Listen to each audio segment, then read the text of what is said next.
আজ আমরা চলে এসেছি ইতিহাস, নস্টালজিয়া আর সৌন্দর্যে মোড়া এক শহরে, চন্দননগর। একসময় ফরাসিদের উপনিবেশ, আর আজও তার ছাপ ছড়িয়ে রয়েছে প্রতিটি রাস্তা, গলি আর স্থাপত্যে। আমরা ঘুরে দেখব স্যাক্রেড হার্ট চার্চ, যেখানে স্থিরতা আর সৌন্দর্যের এক অনন্য মিশেল। হেঁটে দেখব চন্দননগরের স্ট্র্যান্ড ধরে, গঙ্গার ধারে ছায়া ঘেরা পথ ধরে, যেখানে বাতাসে মিশে আছে শান্তি আর ঠান্ডা হাওয়ার ছোঁয়া। আর শেষে এক নজর দেখব চন্দননগর কলেজ মিউজিয়াম, যেখানে ইতিহাস যেন কথা বলে নিঃশব্দে। আসুন, চলুন আমাদের সঙ্গে এই ছোট্ট সফরে। চোখে দেখুন, মনে রাখুন আর অনুভব করুন চন্দননগরের ছোঁয়া নতুন ভাবে।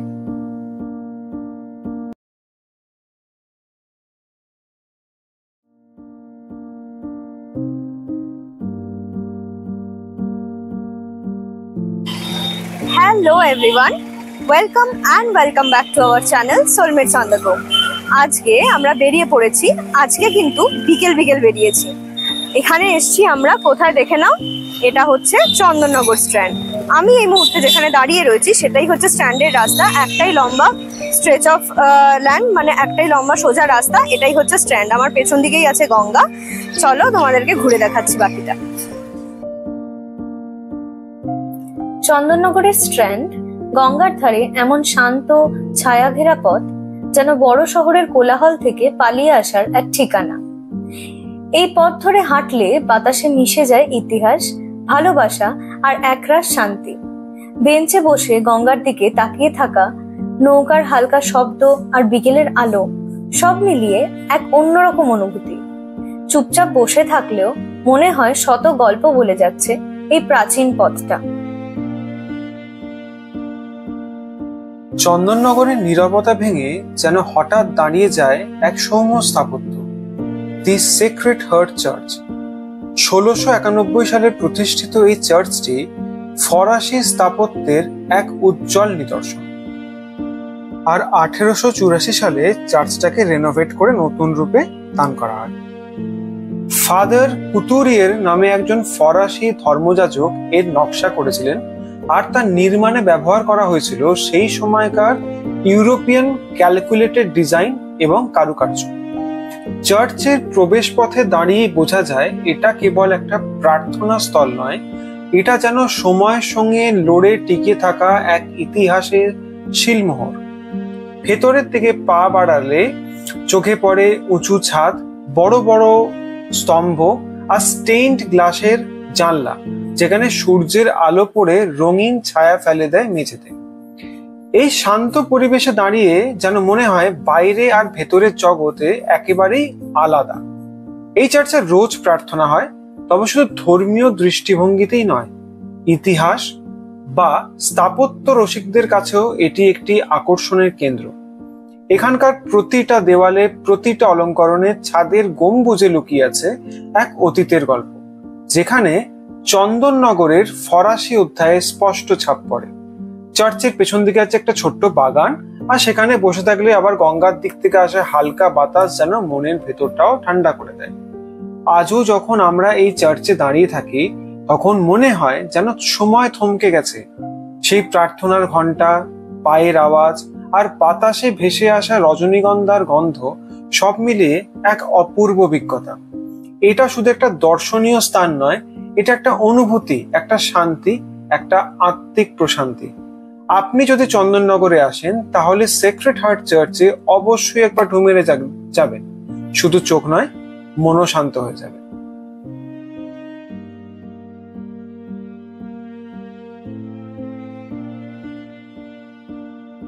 আপনাদের সাথে চার্চের টাইমিংটাও শেয়ার করে দিচ্ছি। চার্চ খোলা থাকে রেগুলার সকাল 9টা থেকে বিকেল 7টা পর্যন্ত, আর বৃহস্পতিবার দিন সকালে বন্ধ থাকে। সিমেট্রি খোলা থাকে সকাল 10টা থেকে বেলা 12টা পর্যন্ত, আর শনিবার বন্ধ থাকে।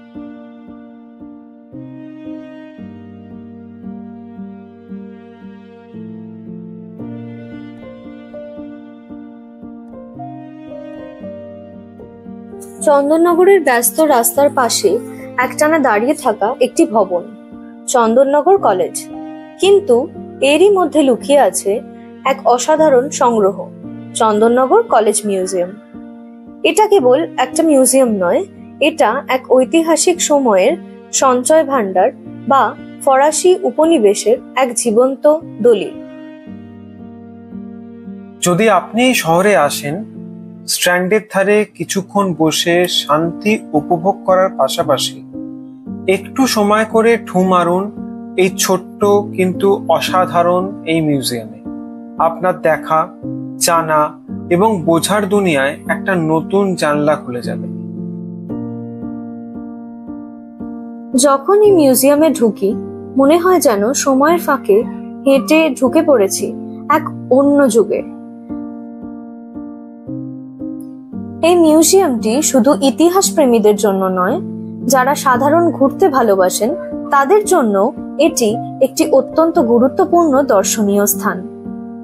তাই দেরি না করে চলুন ভেতরে গিয়ে বাকিটা ঘুরে দেখাই। আমরা এখন ঢুকছি চন্দননগর কলেজ মিউজিয়াম। এই চন্দননগর কলেজ মিউজিয়ামটা শনি আর রোববার দিন খোলা থাকে বিকেল 5টা থেকে 7টা অবধি। এটা মেনটেন করে চন্দননগর কলেজের অ্যালামনি অ্যাসোসিয়েশন, মানে যারা প্রাক্তনীরা। তো ঢোকার সময়তে এই টিকিটটা পাওয়া যায়, 5 টাকা করে মাত্র টিকিট। তো এই টিকিটটা কেটে আমরা এখন ভেতরে ঢুকছি। বাইরের বিল্ডিংটা অলরেডি তোমাদেরকে আমরা কিছুটা দেখিয়েছি এবং বাকি আরও দেখাবো। অত্যন্ত সুন্দর দেখতে, হলুদ রঙের এই বিল্ডিংটা পুরো স্ট্র্যান্ডের গা ঘেঁষে দাঁড়িয়ে আছে।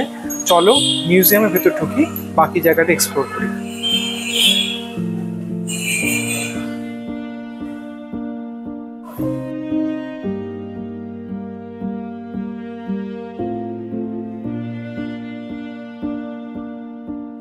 ছোট কিন্তু সাজানো গোছানো এই সংগ্রহশালায় ঢোকার পর প্রথমেই চোখে পড়ে পুরনো অস্ত্র, মূর্তি আর প্রচুর ছবি।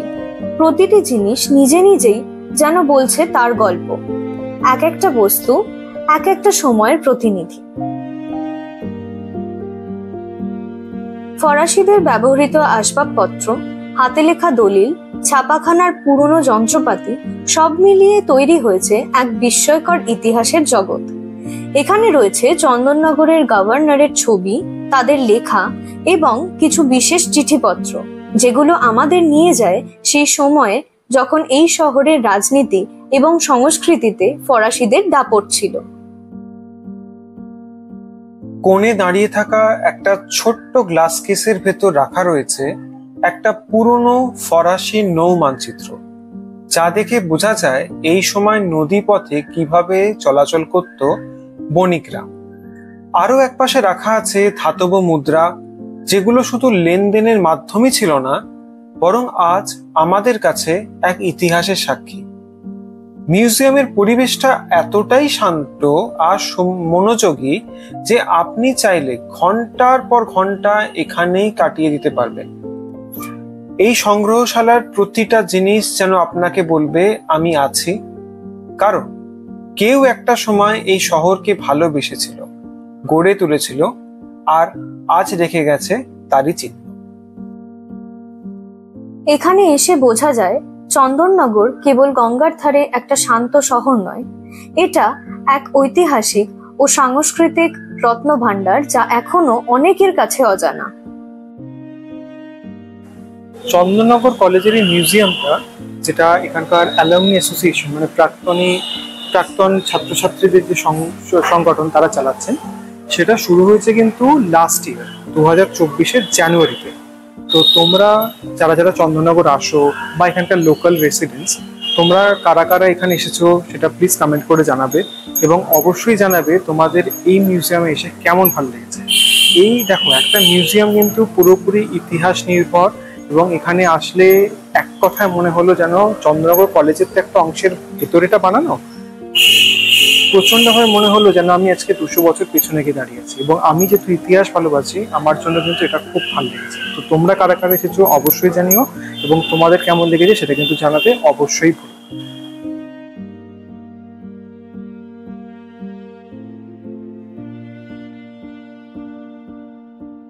তোমরা এখানে দেখো কি সুন্দর, দেখো কাঠের তৈরি দুটো বড় বড় ঘোড়া, আর তার পেছনে যেন কোনো ওই কচুয়ান জুড়ি গাড়ি চালাচ্ছে, ঠিক সেইভাবে দেখাচ্ছে। দেখো কি সুন্দর লাগছে। আর এত সুন্দর এই বিল্ডিংটার কালার, দেয়ালের কালার এত ব্রাইটনিং ইয়েলো আর তার সাথে এই কালার কম্বিনেশনটা খুব কন্ট্রাস্টিং হয়েছে, খুব ভাল লাগছে। তোমরা যারা চন্দননগর আসবে আমরা বলছি আমাদের কথায় ভরসা রাখো এবং এই যে কলেজ মিউজিয়ামটা অবশ্যই একবার ঘুরেছে। যেমনটা তোমরা শুনলে, এইটা খুব নতুন একটা ইনিশিয়েটিভ। তো এইটার টাইম গরমকালে আর শীতকালে কিন্তু আলাদা আলাদা। গরমকালে এটা বিকেল 5টা থেকে 7টা অবধি খোলা থাকে, শুধু শনি আর রবিবার। আর শীতকালে সেটাই হয়ে যায় 4টে থেকে বিকেল 6টা।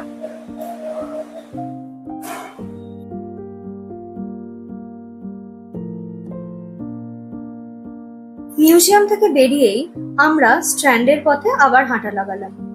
এখানে রয়েছে অজস্র খাবার দোকান, দেখতেই পাচ্ছেন আপনারা। রোল থেকে শুরু করে ফুচকা, আইসক্রিম, চায়ের দোকান, পাপড়ি চাট, সব খাবার পাওয়া যায় এখানে।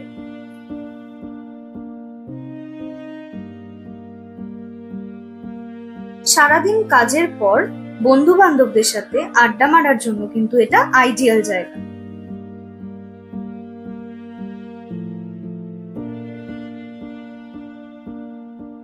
অনেকক্ষণ ঘোরাঘুরির পর ক্লান্ত হয়ে আমরা চলে গেলাম লাস্সি খেতে।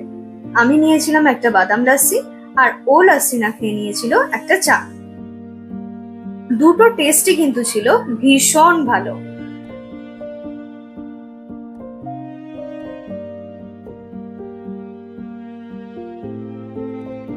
এখানে পরপর প্রচুর ফাস্ট ফুডের দোকানও আছে, তাই এখানে ঘুরতে এলে কিন্তু খাওয়া দাওয়ার কিন্তু কোনো অভাব পড়বে না।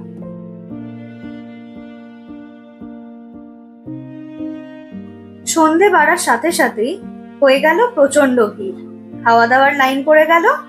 তাই আমরাও একটুখানি বেরিয়ে এখানে চলে এলাম আইসক্রিম খেতে, প্রচন্ড গরমে।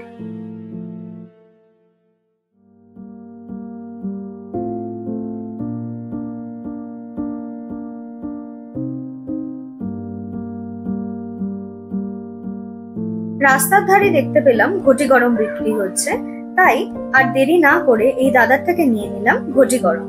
দেখুন কি সুন্দর ইউনিক ভাবে ঘটি গরম বানাচ্ছে।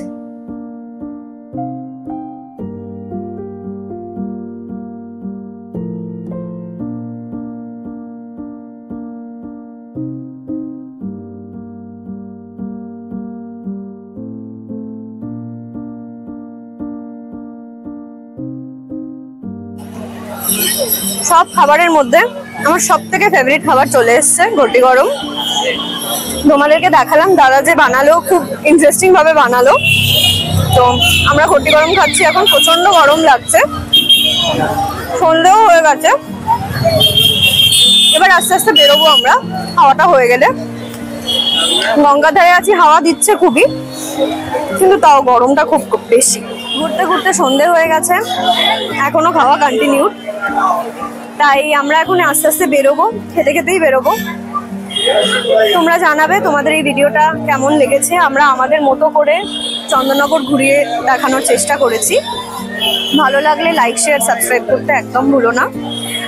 অবশ্যই জানাবে তোমাদের কেমন লাগছে, তোমরা কে কোথা থেকে দেখছো। কোনো সাজেশন থাকলে সেটাও জানিও। কোনো ভিডিও সাজেশন থাকলে যেটা তোমরা চাও আমরা কভার করি, সেগুলো অবশ্যই জানিও কমেন্ট সেকশনে।